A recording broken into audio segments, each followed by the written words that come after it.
बस्ती नेत्र के बारे में पढ़ा है। बस्ती नेत्र कैसा होना चाहिए, किसका होना चाहिए, इसके बारे में हमने पढ़ा है। आज बस्ती पुटक के बारे में और कुछ बस्ती के प्रकार, बस्ती के कल्प, बस्ती के योग भी हम देखेंगे। तो अभी पहले बस्ती पुटक के बारे में जो बताया है वो हम देखेंगे। जारद गवो माहिषहारिणवा स्याच्चौकरो बस्तिरजस्य वापी दृढस्तनु नष्ट शिरो विगन्धः कषाय रक्तः सुमृदुः सुशुद्धः नृणां वयो वीक्ष्य यथानुरूपं नेत्रेषु योज्यस्तु सुबद्धसूत्रः केभ्यश्च किं योनिगुणश्च बस्तिः इति अस्य उत्तरं जारद्गवः इत्यादि। जारद्गवः वृद्धगोभवः।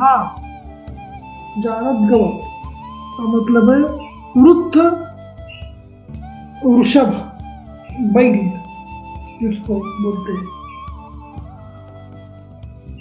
बस्ती इति मूत्राशय पुटकम, उसका जो मूत्राशय, इस प्राणी का मूत्राशय बस्ती पुटक तैयार करने के लिए लेते हैं।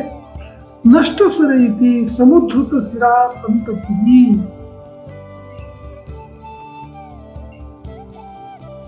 उसको ठीक तरह से साफ करके लेना चाहिए मूत्राशय को। विगत पूतिगंधो यस्य स विगंधः, उसको कोई भी दुर्गंध नहीं होना चाहिए। तो चमड़े का रहता है तो उसको ठीक तरह से स्वच्छ करके लेना चाहिए। कषाय रक्त इति कषाय भावनया रक्ति होता, क्वाथ का उपयोग करके उसको शुद्ध करना चाहिए और उसका रंग उसको आता है। कषाय रक्तः वयो वीक्ष्य यथानुरूपम् इति वयो भेदेन यथोक्तेन यः बस्तिः यस्य उचित प्रमाणो भवति स तस्य नेत्रे निबन्धनीयः। बस्ती नेत्र वय के अनुसार बस्ती नेत्र की लंबाई कितनी होनी चाहिए हमने देखा है। तो बस्ती नेत्र और बस्ती पुटक ये रुग्ण का उम्र देखकर उसका उपयोग करना चाहिए। और ऐसा बस्ती पुटक में जो द्रव्य है वो डालकर अच्छी तरह से वो बस्ती पुटक और बस्ती नेत्र उनका सुबद्ध सूत्र अच्छी तरह से बांध कर तो बस्ती देना चाहिए। जारद्गो माहिषहारिणवा स्याच्चौकरो बस्तिरजस्य वापी। चौथा प्रश्न जो है केभ्यश्च किं योनिगुणश्च बस्तिः, तो बूढ़े बैल, भैंस, हरिण, सुअर अथवा बकरे की बस्ती मूत्राशय लेकर प्रयोग करना चाहिए। वो मजबूत, पतली, सिरा रहित, गंध रहित, कषाय रंग की रंगी हुई, कोमल और ठीक ढंग से शुद्ध साफ की हुई हो। मनुष्यों की आयु के अंदाज से जो उचित प्रतीत हो उस बस्ती का प्रयोग करना चाहिए। बस्ती में औषध भरकर उसमें नेत्र या नली लगाकर डोरे से अच्छी तरह बांध देना चाहिए। सुबद्ध सूत्रः। आगे के सूत्र में जब ये बस्ती प्राणी का बस्ती नहीं मिलता है, प्राणी का मूत्राशय नहीं मिलता है, तो क्या करना है ये भी बताया है।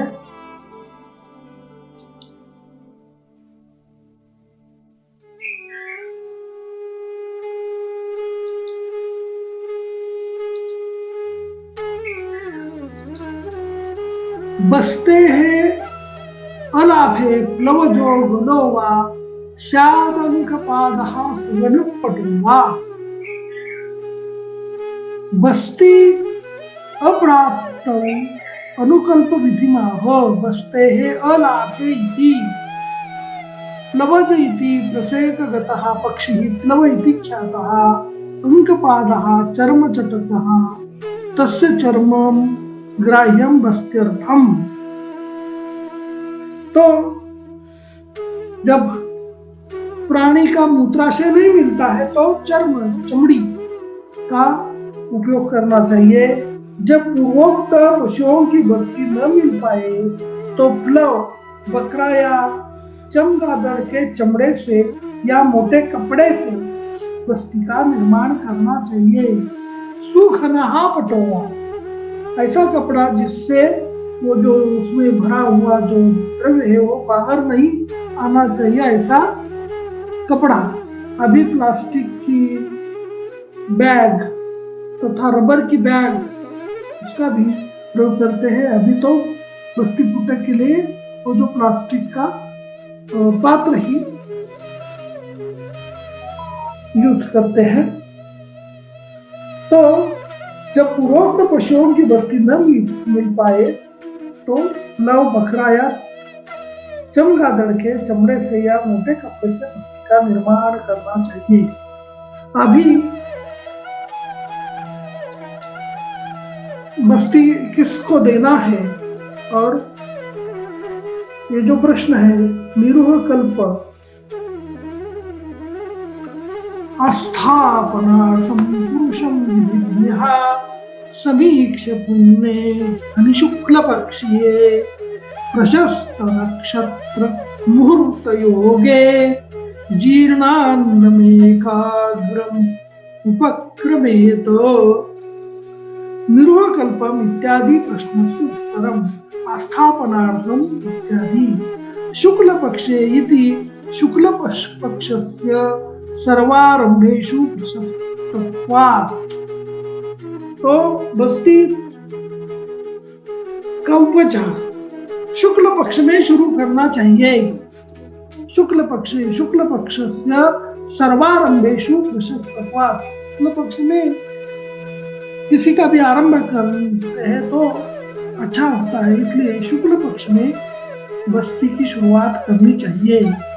हारितेन तु कृष्ण पक्ष एवं संहिता, लेकिन हारित संहिता में कृष्ण पक्ष में बस्ती देना चाहिए ऐसा लिखा है। उत्तम ही कृष्ण पक्षे कार्यम जन्मनि सर्वरोगा हताः सुगताः भवन्ति वदन्ति शास्त्रज्ञाः।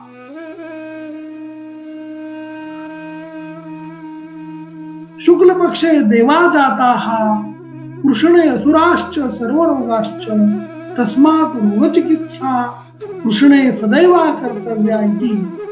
तो हरित बोलता है कि कृष्ण पक्ष में बस्ती देना शुरू करना चाहिए। उसका कारण उसने बताया है, जन्मनि सर्वरोगा हता सुहता भवन्ति इति वदन्ति च। कृष्ण पक्ष में जो रोग का हनन अच्छी तरह से होता है ऐसा उनका मत है। शुक्ले देवाः जाता, शुक्ल पक्ष में देव जो है उनकी उत्पत्ति, उनका जन्म हो गया है। और कृष्ण पक्ष में राक्षसों का निर्माण तथा रोगों का भी निर्माण कृष्ण पक्ष में ज्यादा होता है। तस्मात् रोग चिकित्सा कृष्णे सदैव कर्तव्या। इसलिए रोग चिकित्सा कृष्ण पक्ष में करना चाहिए ऐसा हरित संहिताकार जो है हरित उनका मत है। एकाग्रमिति बस्ती प्रयोग पुनसम। तो बस्ती जब देते हैं तो उस कर्म पर वैद्य की एकाग्रता होना चाहिए। तो शास्त्रीय तथा प्रायोगिक विधान को जानने वाला वैद्य, पुरुषम विधिज्ञ वैद्य जो है, तो सब उसको विधि मालूम होना चाहिए बस्ती देने का। शास्त्रीय तथा प्रायोगिक विधान को जानने वाला वैद्य अस्थापन के योग्य पुरुष को अस्थापनार्ह कौन है, ये हमने पहले बताया है। अस्थापन के योग्य पुरुष को देखकर उसके दोष आदि का सम्यक विचार कर शुक्ल पक्ष में किसी पवित्र दिन, उत्तम नक्षत्र, उत्तम युद्ध और उत्तम योग में रोगी का भुक्त आहार पच गया हो तथा वह स्थिर एवं एकाग्र चित्त हो, तब उसे निरोबस्ती देनी चाहिए। प्रशस्त नक्षत्र मुहूर्त योगे जीर्णान्नम एकाग्रम उपक्रमे। तो जो चिकित्सा लेने वाला जो रुग्ण है उसका भी मन स्थिर होना चाहिए, एकाग्रता, उसका भी सब कंसंट्रेशन बस्ती का उपचार लेने में होना चाहिए। उसके मन में दूसरे कोई भी विचार नहीं होना चाहिए, केवल बस्ती का उपचार लेना, यही उसके मन में भी होना चाहिए। वो भी एकाग्र होना चाहिए, वैद्य भी एकाग्र होना चाहिए, और पहले जो खाया हुआ अन्न है उसका भी पचन होना चाहिए। जब निरोग बस्ती या स्थापन बस्ती खाली पेट में देते हैं, ये हमें ध्यान में रखना चाहिए। और पहले उसका जो खाया हुआ अन्न का पचन हुआ है या नहीं, अच्छी तरह से पचन हो गया है या नहीं, उसका भी परीक्षण वैद्य ने करना चाहिए। अभी एक बस्ती का योग दिया है, तो हम देखेंगे।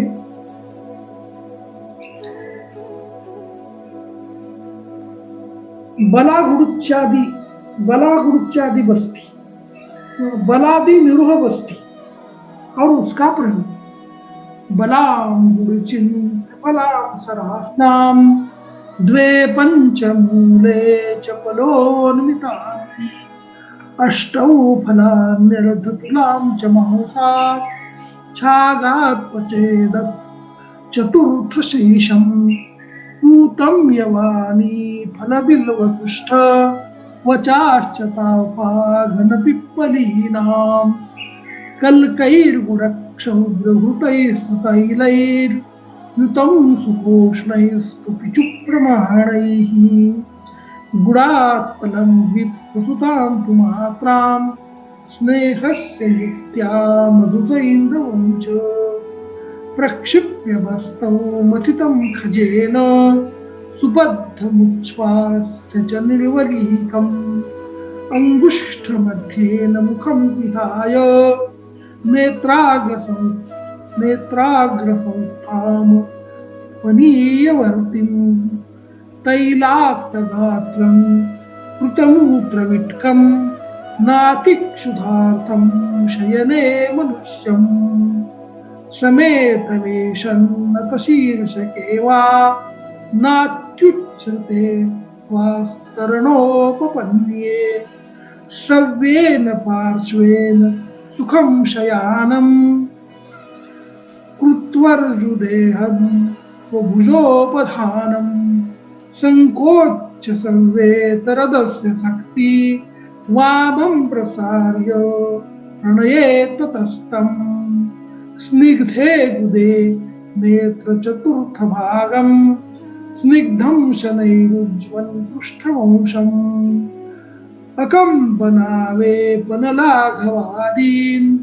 पाण्योर्गुणांश्चापि विदर्शयन्स्तं प्रपीड्य चैकग्रहणेन दत्तं नेत्रं शनैरेव ततोपकर्ष्येत्। बस्ती दान विधि। पहले तो बस्ती के लिए कौन से द्रव्य लेना चाहिए ऐसा बताया, और बस्ती दान विधि यहाँ बताया है। तो इसमें ये बला गुड़चादी बस्ती में,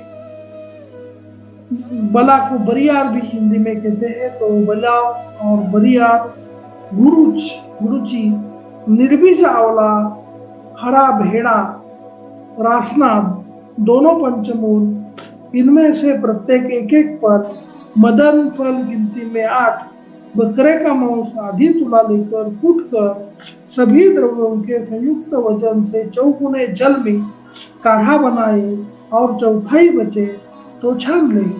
उसमें यवायन, मदन फल, बेल, सौंठ, कूट, बच, सौंफ, नागरमोथा और पीपर का एक एक कर्ष कल्क एवं गुड़ एक पल, घृत एक प्रस्तुत, तिल तैल एक प्रस्तुत, मधु और सैंधा नमक युक्ति पूर्वक यथायोग्य मात्रा में मिलाए।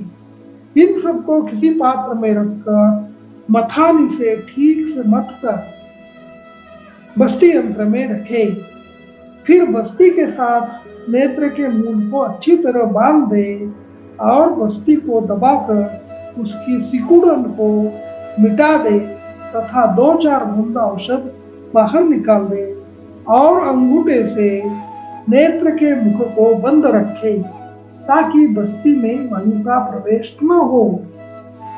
जिस व्यक्ति के लिए बस्ती का प्रयोग करना हो उसकी तैल लगाकर मालिश पहले ही करा दे। मलमूत्र का त्याग कराकर उसे अल्पाहार करा दिया जाए और समतल,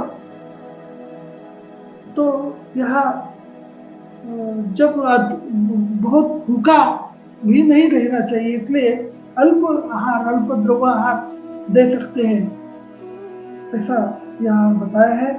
तो उसे अल्पाहार कर दिया जाए और समतल बिछी चारपाई पर ठीक से बिस्तर लगाकर चारपाई के पैर की ओर के दोनों पाए एक एक ईंट रखकर कुछ नीचे कर दिए जाए जिससे सिरहाने की ओर चारपाई कुछ ढाल में हो जाए।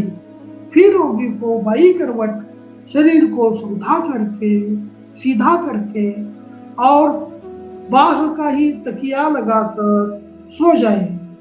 वाम पाद को सीधा फैलाए रखे किंतु दाहिने पैर को मोड़ कर रखे। तत्पश्चात रोगी की गुदा तथा बस्ती नेत्र में घी या तैल लगाकर स्निग्ध करके नली के आगे 1/4 भाग को सीधे शनै ही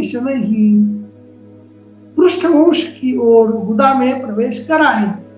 उस समय बस्ती देने वाले को अपने हाथ पर शक्ति के साथ नियंत्रण रखना चाहिए जिससे हाथ में कंपन या भारीपन न लगे। बस्ती को एक बार में ही ऐसा दबाए कि संपूर्ण औषध एक बार में ही गुदा में प्रविष्ट हो जाए और जब पूरी औषध भीतर चली जाए तो धीरे से नली को गुदा में से निकाले। तो बस्ती पुटक का उपयोग करके बस्ती जब देते हैं तब सब विधि करना लगता है। और अभी टीका में क्या बताया है देखेंगे। तो यहाँ बस्ती विधानमा हो फलोन्वितत्वमिह त्रिफला पंच